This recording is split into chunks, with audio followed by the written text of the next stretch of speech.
নমস্কাৰ study and learn Assam channel সকলোকে স্বাগতম জনাইছোঁ আজি আমি এই ভিডিঅ'ত আলোচনা কৰিম আছাম জিকেৰ অতিকৈ গুৰুত্বপূৰ্ণ কিছু কুৱেশ্যন এনচাৰ তোমালোকে প্ৰথমৰ পৰা শেষলৈকে খুব গুৰুত্ব দি ভিডিঅ'টো চাবা আৰু মই কোৱাৰ আগতে তোমালোকে কুৱেশ্যনসমূহ এনচাৰ দিবলৈ চেষ্টা কৰিবা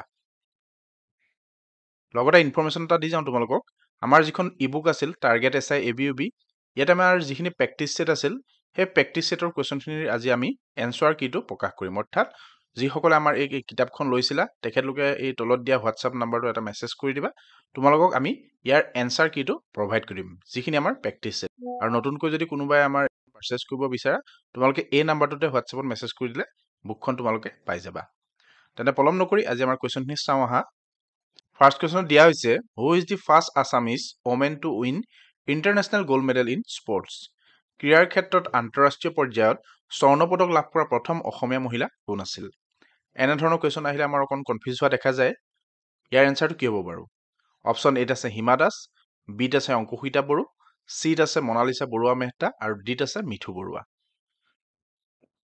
ইয়াৰ এনচাৰটো হ'ব মই বৰ বিশেষ টাইম আজি নলগাওঁ কাৰণ যিহেতু এক্সাম সমাগত আমি যিহেতু প্ৰিমিয়াৰ হোৱাৰ পিছতো বহুসকল কেণ্ডিডেটে আমাৰ ভিডিঅ'টো চায় আৰু টাইমটো ৱেষ্ট হোৱা দেখা যায় সেইকাৰণে আমি খুব কম সময়ৰ ভিতৰতে এনচাৰটো দিম ক্ৰীড়াৰ ক্ষেত্ৰত আন্তঃৰাষ্ট্ৰীয় পৰ্যায়ত স্বৰ্ণ পদক লাভ কৰা প্ৰথম মহিলাগৰাকী হৈছে option B Ankushita Boro next চাম আমি Robin Banerjee's museum is located in which district Robin বেনাৰ্জীৰ সংগ্ৰহালয় কোনখন জিলাত অৱস্থিত অপশ্যন এত আছে যোৰহাট বিত আছে গোলাঘাট চিত আছে ডিব্ৰুগড় আৰু ডিত আছে ধেমাজি আৰু ইয়াৰ এনচাৰটো হ'ব কি হ'ব বাৰু ৰবীন বেনাৰ্জী সংগ্ৰহালয় অৱস্থিত অপশ্যন বি গোলাঘাট ডিষ্ট্ৰিক্টত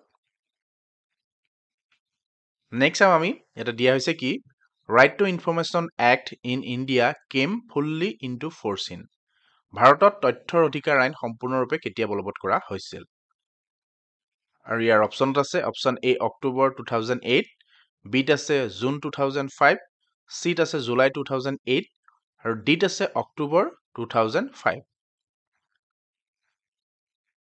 আৰু ইয়াৰ এনচাৰটো হ'ব option D October 2005 right to information act in India came fully force in October 2005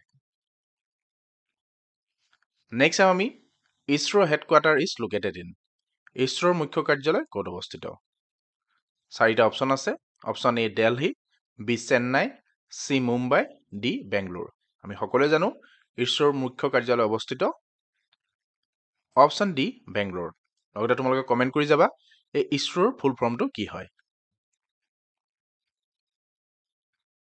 next চাম আমি Assam share its border with how many states অসমে কিমান ৰাজ্যৰ লগত নিজৰ সীমা ভাগ কৰে আমাৰ এছআই এক্সামত এই কুৱেশ্যনটো অহা দেখা গৈছিল 2019 আছিল নে 22 আছিল মই পাহৰি গৈছোঁ কিন্তু কোনোবা এটা এছআই এক্সামত যে এই কুৱেশ্যনটো আহিছিল সেইটো চিয়'ৰ ইয়াৰ এনচাৰটো হ'ব অপশ্যন চি 7 অসমে 7খন ৰাজ্যৰ লগত নিজৰ সীমা ভাগ বতৰা কৰে নেক্সট চাম আমি ইন হুইচ ইয়াৰ দি বড়ো সাহিত্য সভা ৱাজ ফৰ্মড কোন বছৰত বড়ো সাহিত্য সভা প্ৰতিষ্ঠা হৈছিল খুব গুৰুত্বপূৰ্ণ হয় option A 1952 option B 1956 option C 1959 option D 1978 আৰু ইয়াৰ এনচাৰটো হ'ব বড়ো সাহিত্য সভা প্ৰতিষ্ঠা কৰা হৈছিল 1952 অৰ্থাৎ 1952 চনত নেক্সট চাম আমি the first book fair of Assam was held at অসমৰ প্ৰথমখন গ্ৰন্থমেলা ক'ত অনুষ্ঠিত হৈছিল option A Kamrup option B Nagaon option C Jorhat option D Dibrugarh আৰু ইয়াৰ এনচাৰটো হ'ব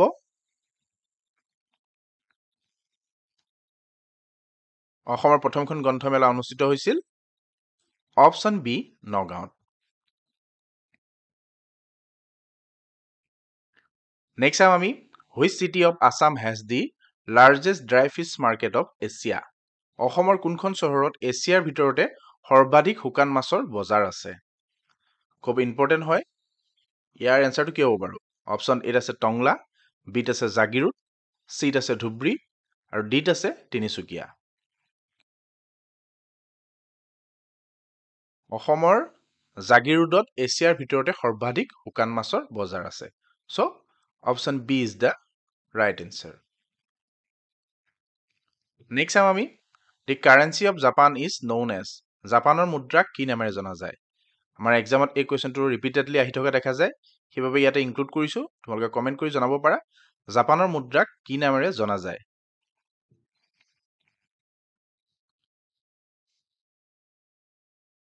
ইয়াৰ এনচাৰটো হ'ব অপশ্যন বি য়েন। জাপানৰ মুদ্ৰাক য়েন নামেৰে জনা যায়। নেক্সট চাম আমি who was the author of the book India again itself. এই ইণ্ডিয়া এগেইন ইটছেল্ফ নামৰ গ্ৰন্থখনৰ লেখক কোন আছিল?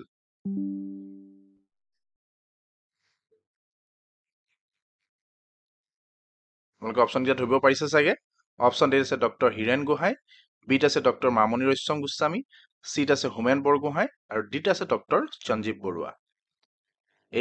ইণ্ডিয়া এগেইন ইটছেল্ফ নামৰ গ্ৰন্থখনৰ লেখক আছিল option D Sanjib Baruah. Next চাম আমি the Dhodar Ali was constructed during the reign of. কোন ৰজাৰ ৰাজত্ব কালত ধুধৰ আলি নিৰ্মাণ কৰা হৈছিল? একেবাৰে কমন আৰু ইজি কুৱেশ্যন হয়। ইয়াৰ এনচাৰটো কি হ'ব বাৰু? ৰুদ্ৰসিংহ, গদাধৰ সিংহ, প্ৰমত্ত সিংহ আৰু শিৱসিংহ। এই চাৰিটা অপশ্যনৰ ভিতৰত শুদ্ধ এনচাৰটো হ'ব অপশ্যন বি গদাধৰ সিংহ। ধুধৰ আলি নিৰ্মাণ কৰা হৈছিল গদাধৰ সিংহৰ ৰাজত্ব কালত। নেক্সট চাম আমি who was the founder editor of Assamese magazine Prantik. অসমীয়া আলোচনী প্ৰান্তিকৰ প্ৰতিষ্ঠাপক সম্পাদক কোন আছিল? চাৰিটা অপশ্যন আছে। অপশ্যন এত আছে প্ৰদীপ বৰুৱা, বিত আছে বীৰেন্দ্ৰ কুমাৰ ভট্টাচাৰ্য, চিত আছে হোমেন বৰগোহাঁই আৰু ডিত আছে ভৱেন্দ্ৰনাথ শইকীয়া। 3 ছেকেণ্ডমান সময় দিছোঁ তোমালোকে কমেণ্ট কৰি জনাব পাৰা অসমীয়া আলোচনী প্ৰান্তিকৰ প্ৰতিষ্ঠাপক সম্পাদক কোন আছিল? ইয়াৰ এনচাৰটো হ'ব অপশ্যন চি ভৱেন্দ্ৰনাথ শইকীয়া। অসমীয়া আলোচনী প্ৰান্তিকৰ প্ৰতিষ্ঠাপক সম্পাদক আছিল ভৱেন্দ্ৰনাথ শইকীয়া। নেক্সট চাম আমি লাচিত দিৱস ইজ চেলিব্ৰেটেড অন। লাচিত দিৱস কেতিয়া উদযাপন কৰা হয়? এক্সামত আহিয়ে থাকে।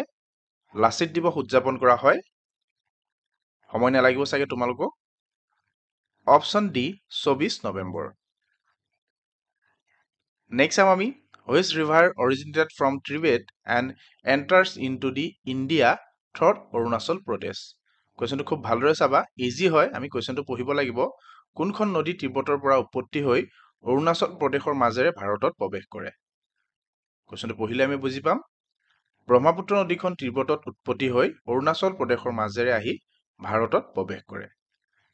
আৰু ইয়াৰ এনচাৰটো হ'ব option D Brahmaputra river. Next চাম আমি মেঘদূত ৱাজ ৰিটেন বাই। মেঘদূত কোনে লিখিছিল?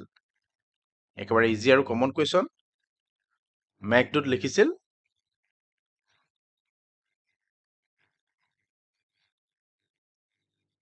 অপশ্যন চি কালিদাসে। নেক্সট চাম আমি দ্য আছাম দিৱস ইজ চেলিব্ৰেটেড অন। অসম দিৱস কেতিয়া উদযাপন কৰা হয়? একেবাৰে কমন কুৱেশ্যন, আহিয়ে থাকে এক্সামত। কেতিয়াবা হয়তো অসম দিৱস বুলি নাথাকি চুকাফা দিৱস বুলিও থাকিব পাৰে, দুইটা একেই হয়। চুকাফা দিৱস বা অসম দিৱস উদযাপন কৰা হয় কিমান তাৰিখে? অপশ্যন ডি 2 ডিচেম্বৰ, অৰ্থাৎ 2 ডিচেম্বৰ তাৰিখে অসম দিৱস উদযাপন কৰা হয়। নেক্সট চাম আমি হু ডাইৰেক্টেড দি আছামিজ ফিল্ম শকুন্তলা। অসমীয়া ছবি শকুন্তলা কোনে পৰিচালনা কৰিছিল? খুব গুৰুত্বপূৰ্ণ হয়। ইয়াৰ এনচাৰটো কি হ'ব বাৰু? অপশ্যন এত আছে ভৱেন্দ্ৰনাথ শইকীয়া, বিত আছে ডক্টৰ ভূপেন হাজৰিকা, চিত আছে বিদ্যুৎ চক্ৰৱৰ্তী, ডিত আছে জ্যোতিপ্ৰসাদ আগৰৱালা।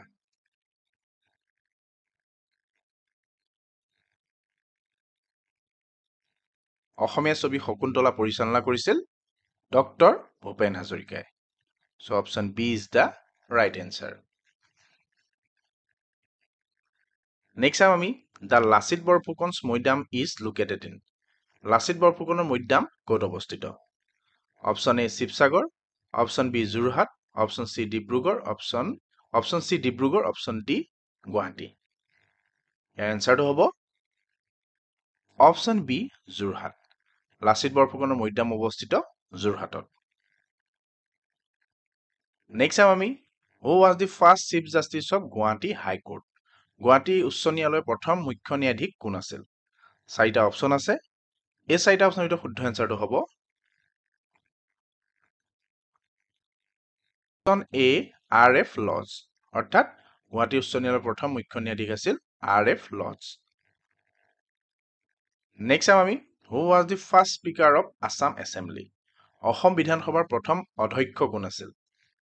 চাৰিটা অপশ্যন আছে। অপশ্যন এত আছে বাবু বসন্ত কুমাৰ দাস, বিত আছে দেৱেশ্বৰ শৰ্মা, চিত আছে লোকেশ্বৰ বৰা, ডিত আছে কুলধৰ চলিহা।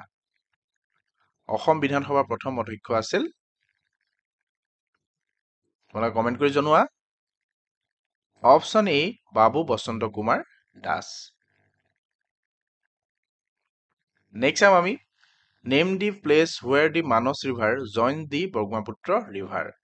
মানস নদী ব্ৰহ্মপুত্ৰ নদীৰ লগত সংযোগ হোৱা সেই ঠাইখনৰ নাম কি হয়?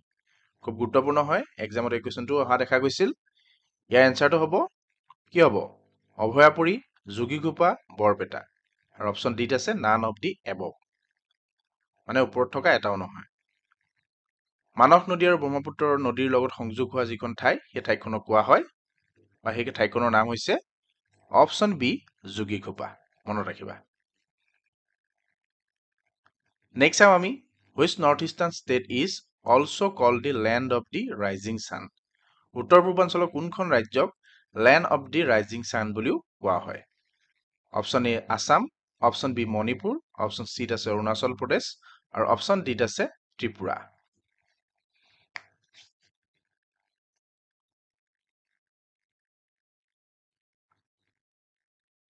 আৰু ইয়াৰ এনচাৰটো হ'ব উত্তৰ পূৰ্বাঞ্চলৰ অৰুণাচল প্ৰদেশক land of the rising sun বুলিও কোৱা হয়। মনত ৰাখিবা, ইয়াতে উত্তৰ পূৰ্বাঞ্চল বুলি সোধা হৈছে, সেইবাবে অৰুণাচল হৈছে। নেক্সট চাম আমি which river flows through Nameri national park. Nameri ৰাষ্ট্ৰীয় উদ্যানৰ মাজেৰে কোনখন নদী বৈ গৈছে? এটা চাৰিখন নদী দিয়া হৈছে। অপশ্যন এত আছে জীয়া ভৰলী, অপশ্যন বিত আছে ব্ৰহ্মপুত্ৰ, অপশ্যন চিত আছে সোৱণশিৰি, আৰু অপশ্যন ডিত আছে বৰনদী। ইয়াৰ এনচাৰটো কি হ'ব বাৰু? তোমালোকে কমেণ্ট কৰি জনোৱা। নামেৰি ৰাষ্ট্ৰীয় উদ্যানৰ মাজেৰে পাৰ হৈ যোৱা নদীখন কোনখন?